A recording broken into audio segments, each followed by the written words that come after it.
Nancy Peltonen for Chamber Chat, and my sidekick and friend Shannon Gronage unfortunately is unable to make it. She has the whooping cough, so she, talks. You would not know it's Shannon. So we do not want her to have a coughing fit. So she is the expert behind the scenes here helping us out. And then we have Hugh Ballou from Synervision, who will be joining us shortly. I just wanted to give an update on what is happening at the Chamber, because we have some exciting events that have we've got on our calendar. So tomorrow is our entrepreneurial breakfast. We have Brian Price. He is the owner of the local Jersey Mike submarine shops, and well, sub shops, I guess nobody says that anymore, Jersey Mike's. And so he is going to talk about his experience as an entrepreneur, some of the good, some of the bad. So he'll be talking about what is going on in his world, and he's just a superstar, young man who has just blown it out of the park.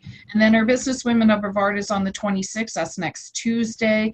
That is a great event where the speaker we had last month, Dr. Wanda Benet, is talking about, I'm sorry?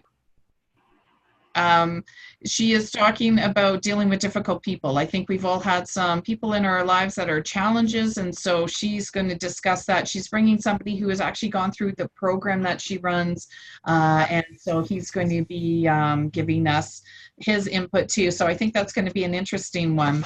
And then we have our monthly speaker in August is Dr. Dwayne McKay. He is the president at Florida Institute of Technology. Very busy man, travels the world. So we're excited. It took us a year to get him scheduled. So that's on August the 2nd. Two really big things we have going on are our business guide. It's the 2018 Business Directory and Community Guide. Everybody who's a member in good standing of the Greater Palm Bay Chamber of Commerce by August the 18th automatically gets a free listing in this guide. So if you are thinking about joining our chamber, it's a perfect time. There are ad spaces available, but this has now become the South Brevard guide. We have information about Melbourne, West Melbourne, Palm Bay, Grant, Valcaria, and Malabar. And then the major cities, the big ones, Melbourne, Palm Bay, and West Melbourne, will have this guide electronically on their website.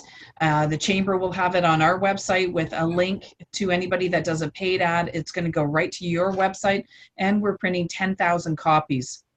So the quarter page ad is only $350. So this is an unbelievable value for our members. And then the second thing we have coming is the Space Coast Symposium. This is something that we put together for September 22nd. We have federal, state, and local representatives. It's the who's who of Brevard County for sure. And then we have all our federal representatives along with all our state representatives, along with Congressman Bill Posey. He will be our keynote speaker at lunch. And we are looking to also hear from Helen Miller and Thomas Self, who are regional directors for both Senator Bill Nelson and Senator Marco Rubio, if they are unable to make it. But let me just tell you a few of the people coming. Session 3 has two senators, Florida senators, both Debbie Mayfield and Dorothy Huckle. Our Florida House representatives, we have Thomas Goodson, Thad Altman, and Randy Fine. And then in our morning sessions, we have the chairman of the Port Canaveral Port Authority, the president of the Home Builders and Contractors Association, the chairwoman of the Brevard County School Board, our county commissioner, the executive director of the Indian River Lagoon, the senior vice president and chief operating officer of Space Florida, the CEO of our EDC, the executive director of our tourism Development Council, and the executive director of the Orlando Melbourne International Airport. So seriously, important people, and it's only $45 for continental breakfast all day, 8 to 2, and lunch. So we're very excited about that. So now I see that Hugh has joined us, and I'm hoping that we're going to be able to hear him. Can you hear me? Oh, I can. Oh, awesome. Oh, there we go.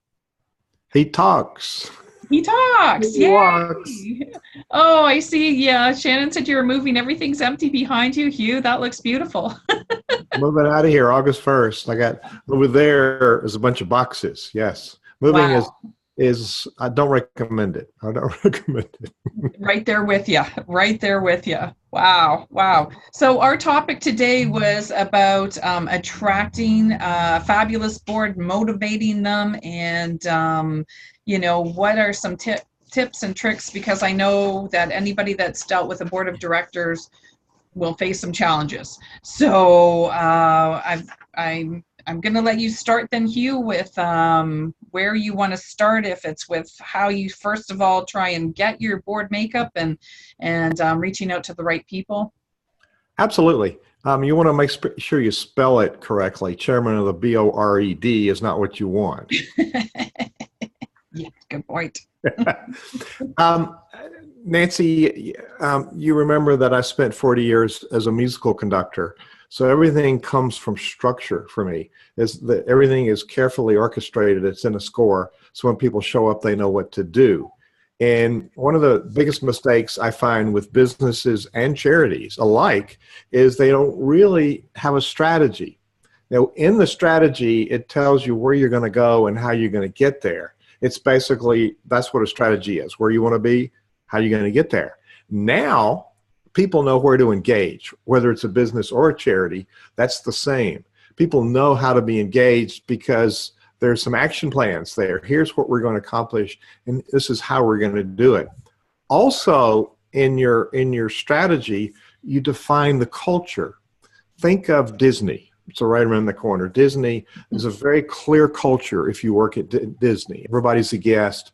You stop somebody sweeping the streets and ask them a question, they can answer it. They take you there. There's the hospitality. Southwest Airlines is known for hospitality. They run an airline. They say they're in the hospitality business. So there's a culture that you want people to fit. Where we set up conflict is where people don't really get the core values and the principles that we use to make decisions for our organization. We assume people know that. We've not really defined it. So where are we going to go? People know where to be engaged. What's the culture like? You want to find people that fit your culture. And third, you want to recruit people for a specific skill. They fit the culture. You like them. They know you. They want to do it. They have a passion for what you're doing. Those are all conversations we normally have. But what will that person do on your board? So for instance, you want to get somebody that has financial eyeballs. They can look at your financials and give you information that maybe you don't know, not being a financial person. I've run a lot of businesses. My dad and his dad were accountants. It didn't mean I inherited all of the eyeballs to know what's really going on in my business and watching those numbers. So somebody on my board needs to have oversight, especially with charities. People donate, and there's this integrity of being able to account for where the money went and what it's going to provide. And then the last point is when you do the strategy, you know where you're going. You're going to identify these competencies that you're going to put people in these seats. You want to have people in the right seat on the right bus doing the right thing for the right period of time. And so we list competencies. We're going to need to accomplish things. We're going to need certain skills. So in our strategy, we need something with financial. We need somebody with networking. We need somebody with good writing skills. We need somebody that can build social media. We need somebody that can help us with our marketing. And so we define the competencies. We find people that fit the culture, people that want to connect with us with our passion for what we do. And then what we then do, a lot of leaders want to micromanage. This is what I want you to do. No. We want to find a good person, tell them where we're going, and then ask them, how will we create the work together? So that's a whole lot of data dump, but that's where you start. You want the right people doing the right things at the right time. Well, and don't you think that also when you're looking at the right people, you kind of have to look at the demographics that you're looking for too? You know, how many males and females, kind of the age of the board that you're looking for, ethnicity. If you're serving a certain community, you want to make sure you have representation of the community of which you're working. Their giving potential, whether it's, kind of high, medium, or low. As you were talking about their expertise in the various areas, And then even their influence, because sometimes you want a name on your board and they may not do a whole lot, but you just, the name will be everything.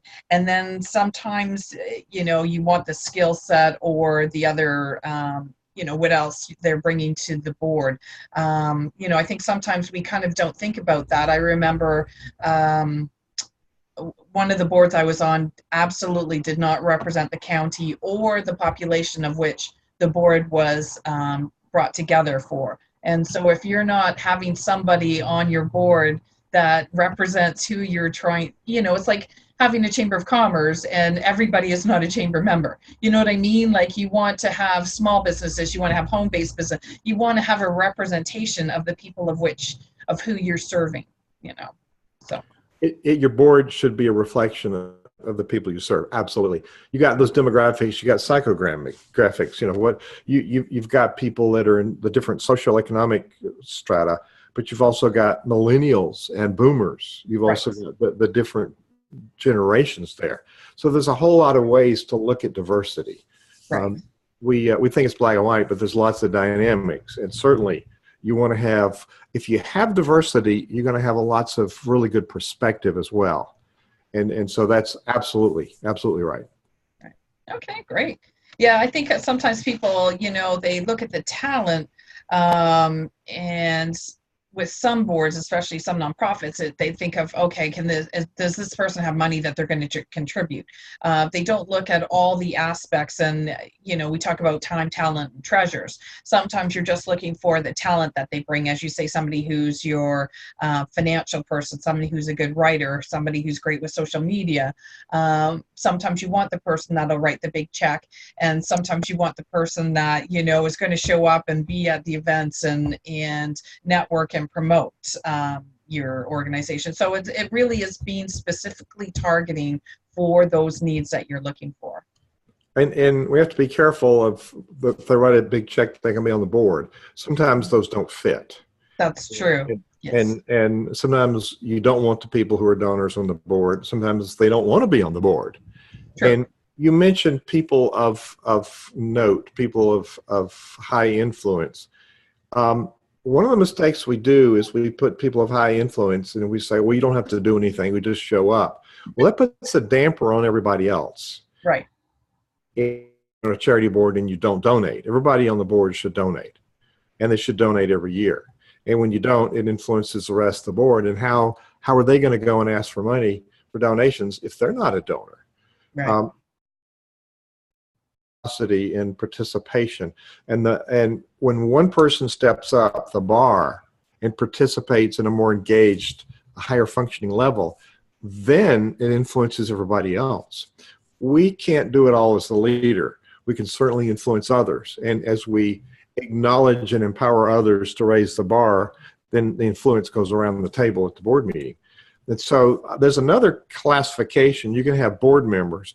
And in a charity, they have oversight for governance and financial oversight, fiduciary responsibility. We have responsibility to approve the budget, make sure it's spent correctly. We want to make sure that the board members are on board when you create this strategy I talked about. Because if they're not, the planners and the doers are equal. If they plan it, they're going to be engaged. They're going to see that it's done.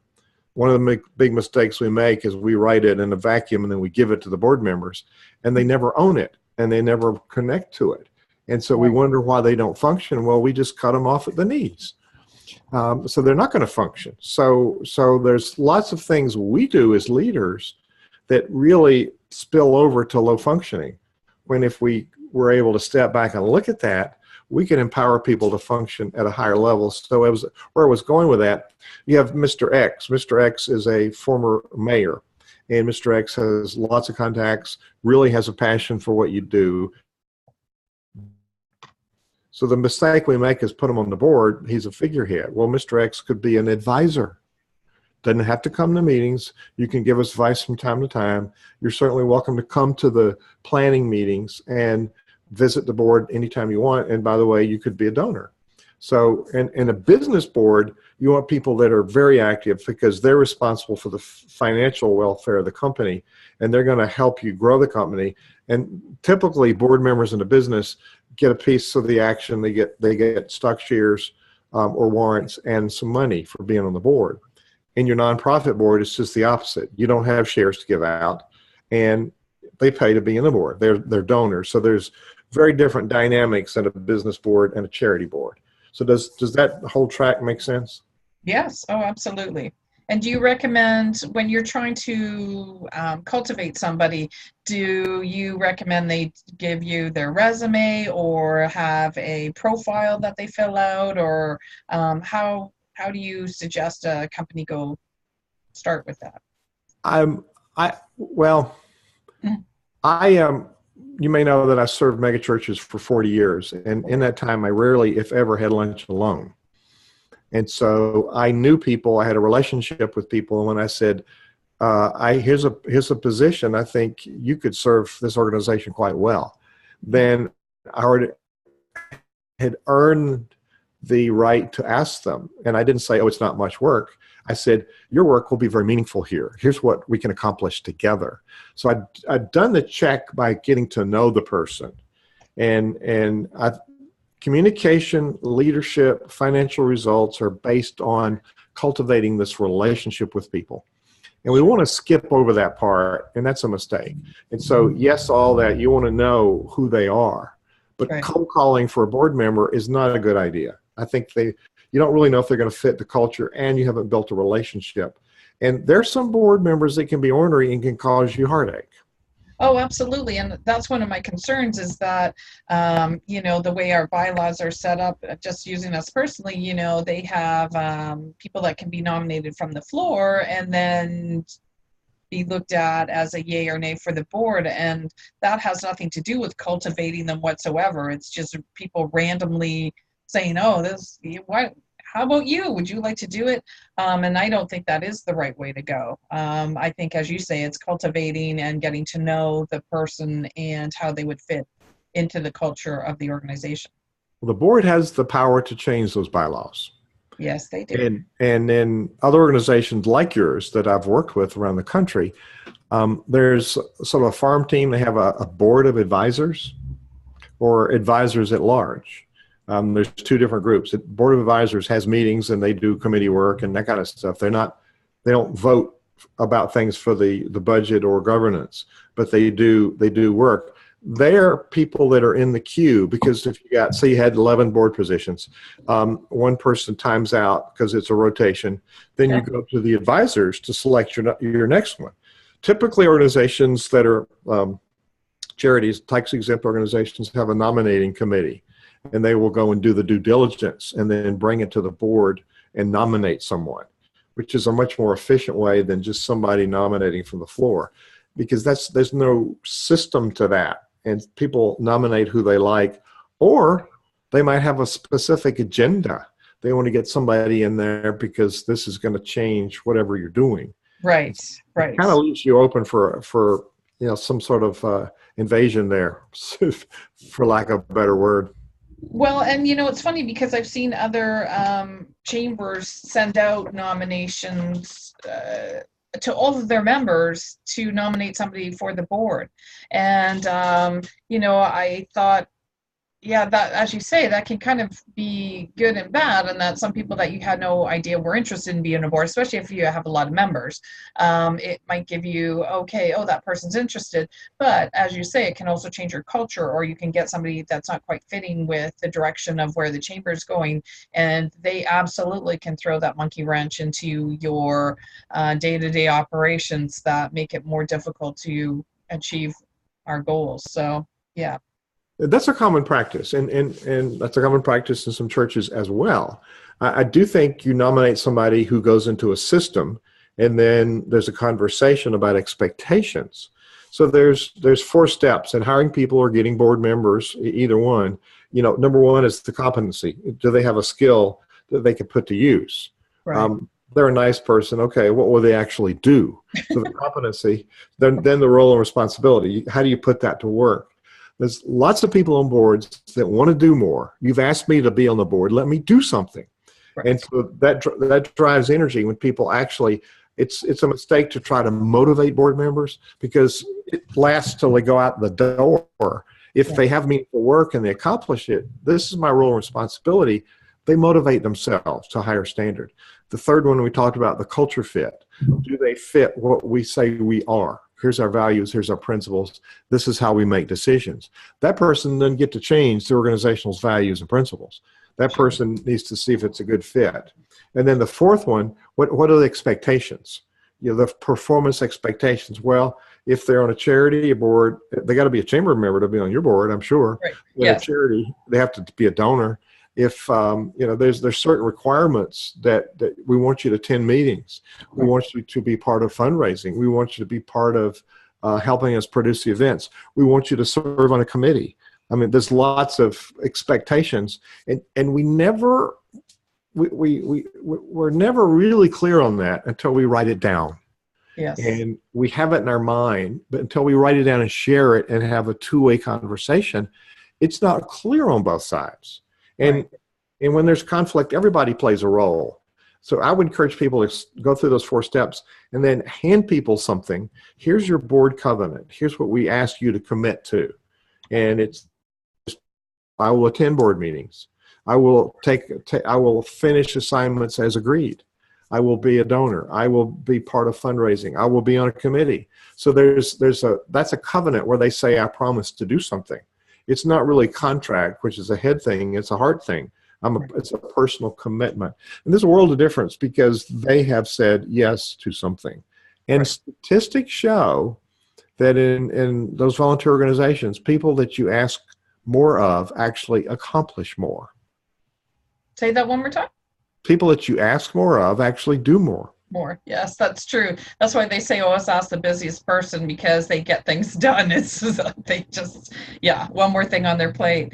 So then we ask somebody on the board, they seem that they're fabulous. They, let's say, are the treasurer or the secretary. And I know this is probably like the obvious, but oftentimes with boards, you kind of don't want to offend anybody. You're worried about it, and they're not following what the expectations are. So whether it's the secretary doesn't get the meetings notices out on time, doesn't get the minutes out, the treasurer has no idea about the financials, doesn't come and meet with the your CFO and go over them before the meetings.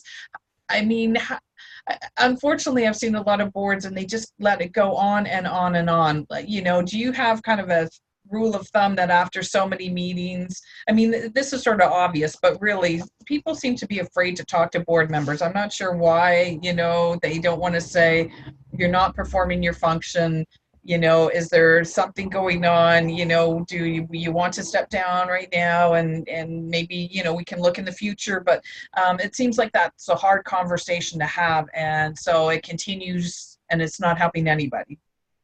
It is not. And it's like me having a rehearsal and ignoring things.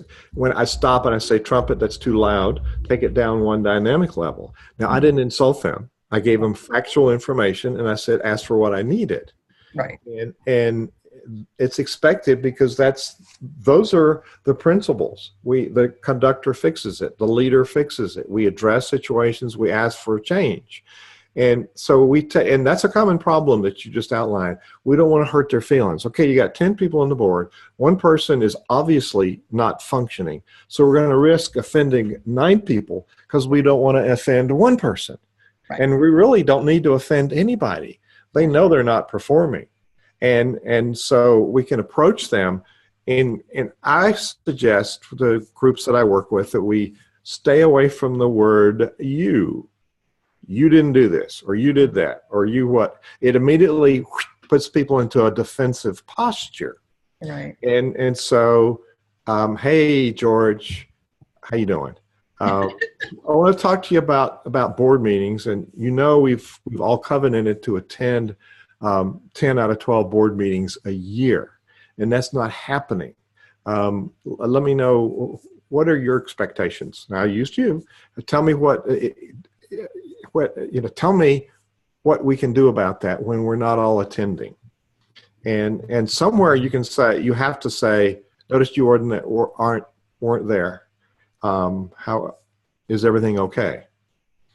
Got you. And that's not a bad way to start. I used to, after choir rehearsals, and I have people missing, and it was and in Central Time we'd be through at 8:30 instead of 9. So I'd go to the phone and I call people missing. I say, Right. oh, we had choir without you. Is there something wrong? Like, certainly you would be there if you could be there. And so I said, is everything okay? We had choir. And so you have to use you sometime, but be careful of how that word is positioned. We want to connect with them personally. Nancy, if we don't deal with it early on, it becomes worse, and a small problem becomes larger. And the word conflict is misunderstood. We all contribute to it. The word confront is misunderstood. It means with your front. It's not a negative thing. Right. And so addressing things, hey, what happened last night? Yesterday, we had a board meeting. And they know they weren't there. They know they didn't tell you. I would suggest, and in person is better, phone is next. Certainly email is the last way. It's 7% of a message is in the words. Right. So we send a message that's only words, and we expect people to get it. Right. And then we're frustrated when they don't get it. Well, we set that up. So we don't have to offend people when they've already agreed. That's why we sign a covenant. They've already agreed to be there. So it's being proactive and reaching out to the person at the earliest sign of something that's not working. And that would be the job of the board chair? Yes, ma'am. Okay, good. Just clarifying. Okay, so then now we have a great board, but we have to make sure that it's going to continue on. So we want to cultivate, upcoming board members, or, moving them into higher positions. So what do you suggest? I have been at some board meetings where it's like, okay, who wants to be president next? Because nobody seems to want to take the role. How do you cultivate the people so that they are on a track, or that they're engaged to want to step up into the more executive roles of the board? Most large organizations, like Rotary International is a good one. You're president-elect for 2 years. You're down the queue, then you're president, then you're past president. Right. So there's a 4-year stint there. You know who the future president, the president-elect, and then the current president is. And then the past presidents all take part in, chiming in when they want, but they're active for 1 year. So you've got continuity. Somebody needs to be in the saddle for a year to understand the routine. Right. Now, my wife just got elected to the president of her National Professional Association, and it's a 6-year gig. 2 years as a chair-elect, a president-elect, 2 years as president, and 2 years as past president. Okay. So you've got somebody learning. You got somebody in the saddle with fresh eyes, which is good. That rotation of fresh energy, fresh eyeballs, and then somebody who's had the experience to help advise and nurture the new ones. Sure. And in each place, they have specific responsibilities. Like the president-elect, chair-elect has responsibilities that they're performing on their way to be president. So there's this normal rotation, and there's energy with new people. Right. And we say, they took a while learning it, they should do it more. Well, if it's not a 1 year, they're in there for 3 years, and they could re-up for another set of 3 years and still be on the board. Most bylaws have restrictions on, you're not a permanent board member. We're not going to bury you in the boardroom when you die. Right. Well, are you finding with millennials, because a lot of them, kind of have and I don't want to say a shorter time frame, but they tend to not want the sort of long term. So in terms of getting younger ones on the board, do you think that 6-year commitment will turn off that demographic, or more the 3-year where you're incoming president and then past president would engage them more, or if they're engaged? It's a person by person preference. I think millennials and boomers, I'm a boomer, have the same kind of values. Millennials want to multitask. They don't want to be told what to do. But we have a lot in common, but we have a gap in how we approach the world. So I see your question not just a millennial question, but society as a whole. We've Sure. moved from a marathon society to a sprint society. Right. So people want a short-term commitment. Now they're only committing for a year, but a year at a time for 3. But so they're doing the 3-year, and it's a 1-year bite. And I think putting it down to that level helps anybody understand, oh, yeah, I get a chance to learn it, then I get a chance to do it, and then I get a chance to help the next person learn it. And so there's a built-in nurture piece. If we build in this collaborative nurture into the culture of the board, I call the things that we're talking about building a new architecture of engagement. How do we build a different culture that has that sense of ensemble like we have in music, where people really work off of each other and function at a higher level? So that's a good question. I think it's more individual than it is the generations there, but there are specifics of millennials. They want to be engaged. They respect ancient traditions. The authenticity is really key for millennials. They don't want any of the BS that we've had in previous generations. They want to know, boom, this is what it is and what's going to happen. So that's a good question. I think it's more societal that you see people want shorter commitments now. So it's more societal in my experience. Okay, because yeah, I know a lot of organizations have reached out to us between Rotary and Lions Club and Kiwanis, who used to have weekly meetings, and then they every other, and now you can make up meetings online. But that whole constructed, this is the way it has to be, seems to be not engaging this next generation coming up. Every single one of them are having challenges with membership. They're having challenges fulfilling their missions. They're finding that younger people want to be engaged for a short period of time, maybe have a specific project, but that whole weekly thing, it's just not in there. It's just not of interest to them.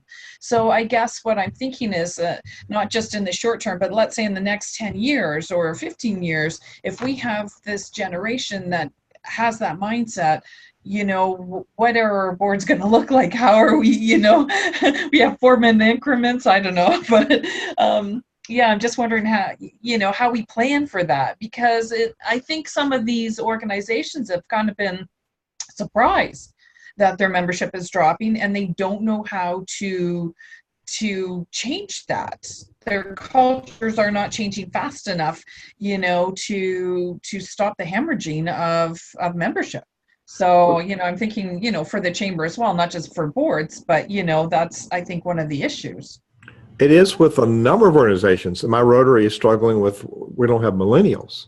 And how do we incorporate? And we have one person of color, nobody Hispanic or Asian. So of course, we live in a community that's 91% white. And so we have to work really hard, which we do at looking at diversity. But Nancy, the service clubs like that, the membership organizations like yours, the churches and synagogues, the community foundations, they're all having the same problem. Yeah. And corporate America is having their own set of problem with generations. Yeah. So part of it is well, our culture is shifting, and are we really relevant to the culture? And this is a board issue. We as leaders want to answer the question, when really as leaders we want to answer it. We should ask questions, not answer them. Right. And so it's us guiding a discussion with the board, and the board has specialized knowledge. And so if they're going to be the board, a lot of boards don't know how to be the board. And that's because the leaders overfunction. And then the reciprocity is the board underfunctions. And then we as leaders, we bitch and moan about it, but we set it up. And so what I would say to you is let's do a board workshop and say to the board members, here's what I'm hearing from other organizations. And we don't do a good job of forecasting the future, preparing for the future, creating succession plans. And part of succession planning is the board rotation. And have we created an organization that's relevant? And you've been in chamber work, you've been in nonprofit work. Over the years, both of those have changed significantly. Absolutely. And so, and it's the same challenge. You see businesses out of the 500 businesses that were on the Fortune 500 list. There's still 500 businesses, but out of that list, there's 350 that are no longer there. I forget the exact number, but it's a majority of them are no longer on the list. Why? I don't know. They weren't relevant. Their industry still exists. There's still 500 people on the 500 list. Right. So they were not, as businesses, they weren't attentive to being relevant. When I was in St. Pete and had a camera store in Madeira, St. Pete, I had a camera store back when we had film. I had 5, way back in that dark ages. Yeah, we had 5. I had 5 distinctly different Kodak dealerships, very specific to professional photography or audiovisual or consumer. And I had unlimited credit line with them, and I had specific niches, and I grew this business to be very large. Bought it, little beach store, and grew it very large because I understood the challenges of the market, and I filled those challenges. Now, parallel to that, Kodak laughed when Fuji came into America with their film and paper, which was superior. They laughed at it, even though they tested it in their labs and verified it. And they kind of ignored the digital age. And so what happened? They went into bankruptcy when at one time they owned digital imaging mostly in the world, the free world, especially in Florida. Every attraction you went to had yellow boxes. And so that's an example of a business not really staying in tune with what the culture is doing. And so I think going to your board and saying, okay, this is what is not happening. And then it's a problem solving. Why is it a problem? And, we have to back up. Is what we think the problem really the problem? Yes. Yeah. They can see it differently. Yes. So it might be back up one, and then, what's causing it? And then what are all the ways we can fix it? And then you can decide to fix it. Now, I think when you attended my workshop, we did one of these exercises where we solved a problem like that. We want to go problem solution. Well, wait a minute. Do we understand it, and are we solving the right problem? And Nancy, in that exercise, that's where you really engage board members to be more active and more engaged and have a higher level of buy-in and accountability when they actually are part of the solving the problem. Now, do you think there's a specific training that board members need to go through before or as part of being on the board? Because I think a lot of them, I know you're setting out the expectations, but every board is different. And so some of them think, I've never been on one. I don't know if this is a good board or a bad board. You know what I mean? Like they are not sure how boards need to function. And are there any maybe online courses or something you can send them to kind of get an overview of what a good board member or obligations are? Yeah, there is. There's the board source has some training, some papers and stuff. It's purchase stuff that they have for sale. The board source, I think .com or org. I can't remember offhand. Synervision Leadership Foundation is creating curriculum to have organizations certified. So to understand strategy, understand board functioning, and you're right. Most board members don't understand what their responsibility is, their duty and delight, and their liabilities. I mean, they're making a vote, and they have responsibility here. And so it's really serious business, and they don't understand that they make a difference with their engagement. And so you're exactly right. I've worked with organizations that have a buddy system where each new board member has a partner that says there's certain steps to go through. There's a checklist. We need to understand what governance is. We need to understand our role and responsibility with reviewing and approving budget. And you mentioned minutes. That's one we run bad meetings. I'm sure you've never been to a boring, unproductive meeting before, ever. Never. And you've never run one. I have. No. So we get good people, we have good work, and we put them in a place where they tie their hands. And bad meetings is the #1 team killer. Right. And so other one is bad minutes. We write down everything everybody said, and we wonder why people don't read it, and it's as boring as cardboard. I prefer we need to record the official actions and put it in our corporate record book. That's a part of protecting your corporate veil. If somebody decided they want to sue the chamber, and if you didn't do your due diligence, they could break that liability protection you have. That's called a corporate veil. And so keeping your records of all the official decisions and putting them in your record book is why you want to keep a record.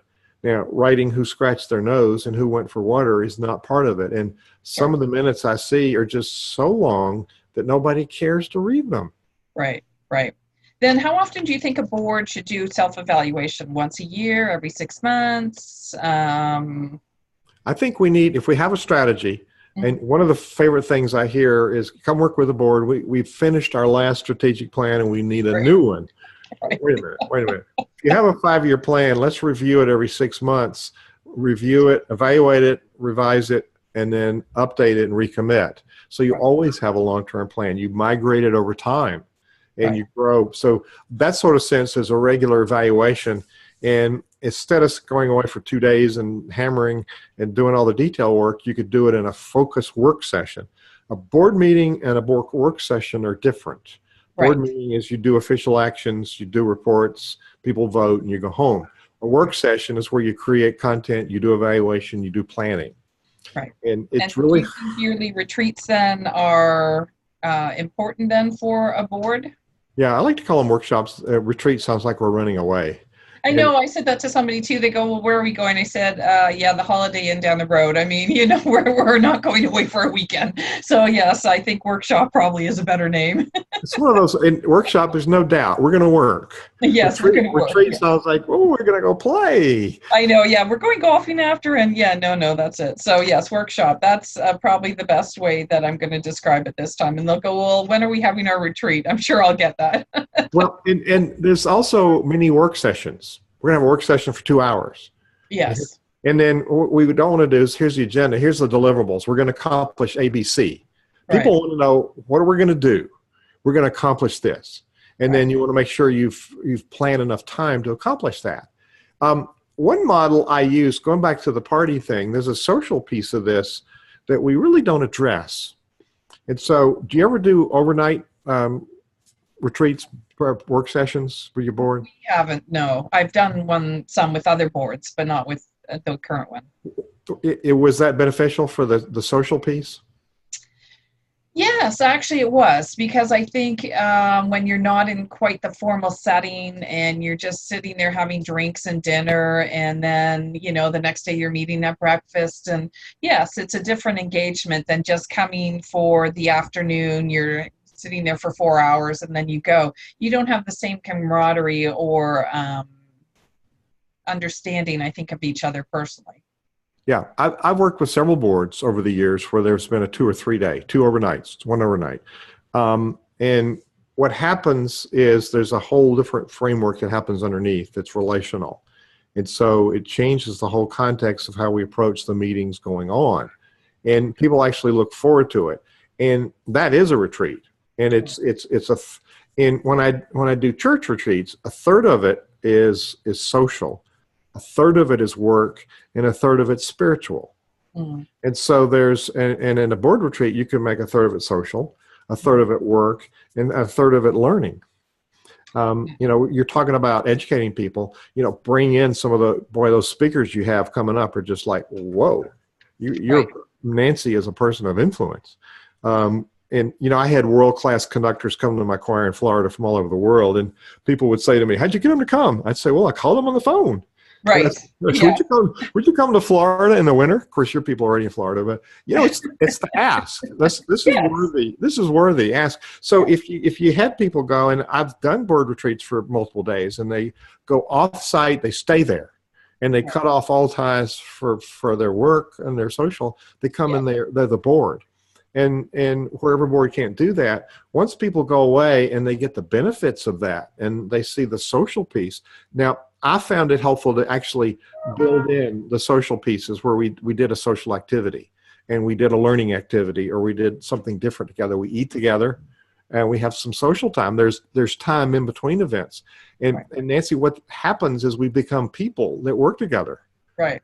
And so there's a whole different dynamic. So we're laughing about retreat, but there is a model where retreat is beneficial. Okay. So then do you think that it's a good idea to sit down with every board member or even a couple together and get feedback from them, about their experience on the board and, how they're feeling about the organization?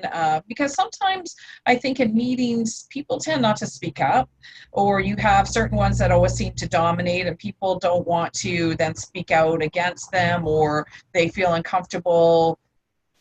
It's almost, it becomes groupthink sometimes, which is a shame, but, it's Mhm. almost like he who yells the loudest, everybody, caters to, which can be very detrimental because just because they yell the loudest doesn't mean they're right. And so, I'm just kind of wondering if, you have a better system, or, do you go one-on-one or have a couple together and kind of get their feedback, or do you send out a survey, or is that something you can do at a board meeting, or, is that something that might be helpful to the board? I would say a person in your seat, yes, it is helpful. A person in your seat should have lunch with some board member every week, at least twice a month. Okay. That you just meet with them. How's it going? How's the family? And somewhere in the conversation is going to come up about some energy with, could we do this? Could we do that?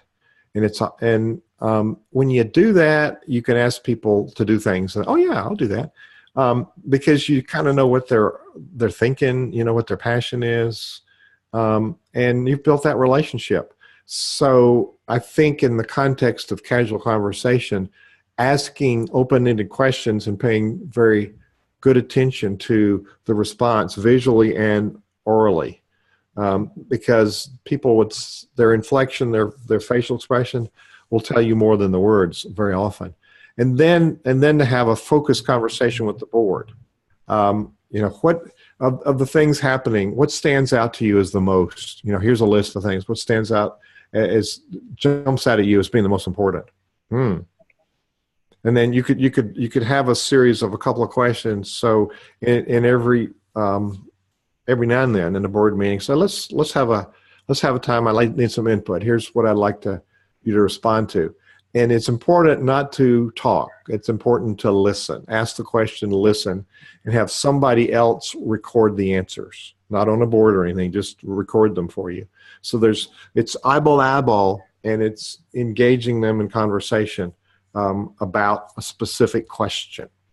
And that does a lot to help clear the air and let things surface. And Nancy, if you wait after somebody quits talking for a long period of silence, somebody else will chime in and say, well, and they'll come in with something that if you talked right afterward, they wouldn't have said it. So silence validates that you've heard it. Silence gives you time to absorb and think about it. Silence gives other people a chance to digest that and then say, oh, I got something to contribute. Okay. So there's lots of different things, lots of different ways to get input. And the least valuable is the survey. The least valuable is what? The survey. It totally takes out anything personal. Yes. And I just think surveys are very bad.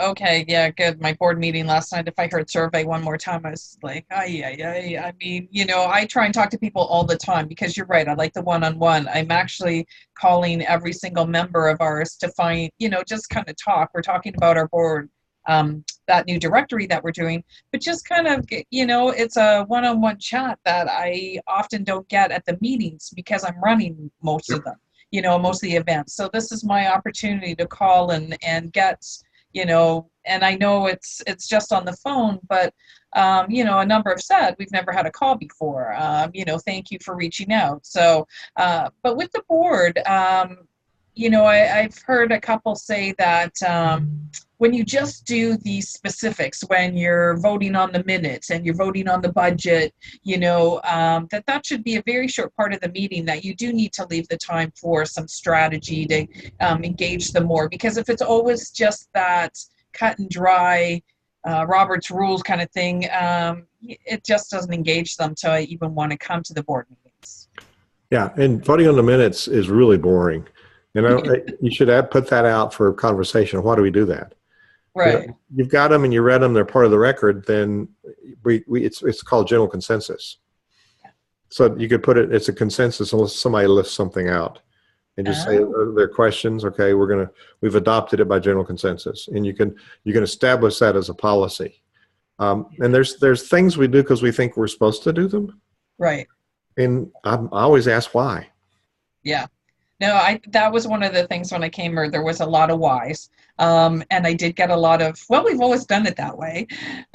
So I'm trying to change that policy. I've got this one. It says, because we've always done it that way, it's like with the no through it, that's my motto, because it drives me nuts. Unless you can give me the good reason of why we've always done it that way, doesn't mean we need to continue always doing it that way. So that's kind of cute. Well, I think this is some great information, and I know that your website is a wealth of information. So, Hugh, if you can let our viewers know where they can go to a bit more information about your organization and all that you can provide to help with the board, because I know you're a superstar in this department. I just show up and do my thing. My website's my name, hughballou.com, HUGHBALLOU. And the best resource I have is the Nonprofit Performance Magazine. And you just go to nonprofitperformance.org, nonprofitperformance.org. And it'll take you to a magazine page, and you could read it on the flip reader. You can subscribe and get it, in your mailbox. But you can read it for free. Those are two resources. That'll take you to my foundation website. Hugh Ballou is just about me and my blog, my podcast. And tonight we talk about these things. Tonight we're talking about strategy. I have a nonprofit chat every Tuesday at 7. So nonprofit chat like this, nonprofitchat.org is where people can find out how to be on one of these sessions specifically for leaders in the nonprofit space. Right. I think there's just so many here in Brevard County, and I'm not sure the exact numbers, every time it sort of changes, but there was about 2,600 nonprofits in Brevard County. It's crazy. I never understand why people start a new one. You think out of 2,600, there's somebody else that kind of has a similar vision you could partner with. But anyway, and I think that's part of the problem too, is that we are diluting the focus on the issue when we keep having new nonprofits opening, and starting with sort of similar message, changing just a little bit. I think building strategic partnerships, and I think at the board level, that's something that boards need to reach out to other nonprofits. Everybody becomes very territorial, and they're all worried about their piece of the pie. But I think by building a lot more strategic partnerships, it assists everybody. I mean, it is something that makes the community better for all. We don't inherently know how to collaborate. You're so spot on. Love it. So we should create some mischief in Palm Bay and do something for charities. Let's plot and plan. We'll pull them together and let them talk to each other. We might find that if we just put them together, things might happen. Well, that's one of my goals. I'm trying to get a government affairs committee together. We had one, and it didn't.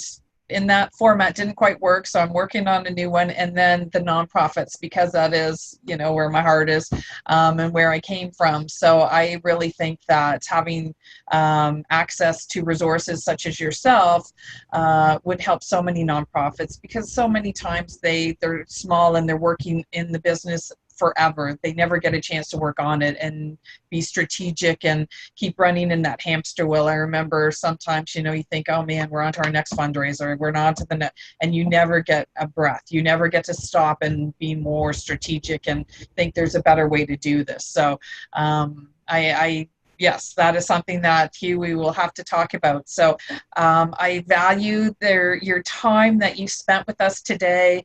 We don't have a topic yet for next month for our chamber chat, and that's once again on this 15th from 2 to 3 with our chamber chat. But we will get that out to our listeners and to our members. And thank you, Hugh. I appreciate your time and your talent. Okay. Absolutely. All right. Thanks so much. And I guess that's the end. We're at our time, and I think Shannon is still with us, and we'll be turning off the live stream. It's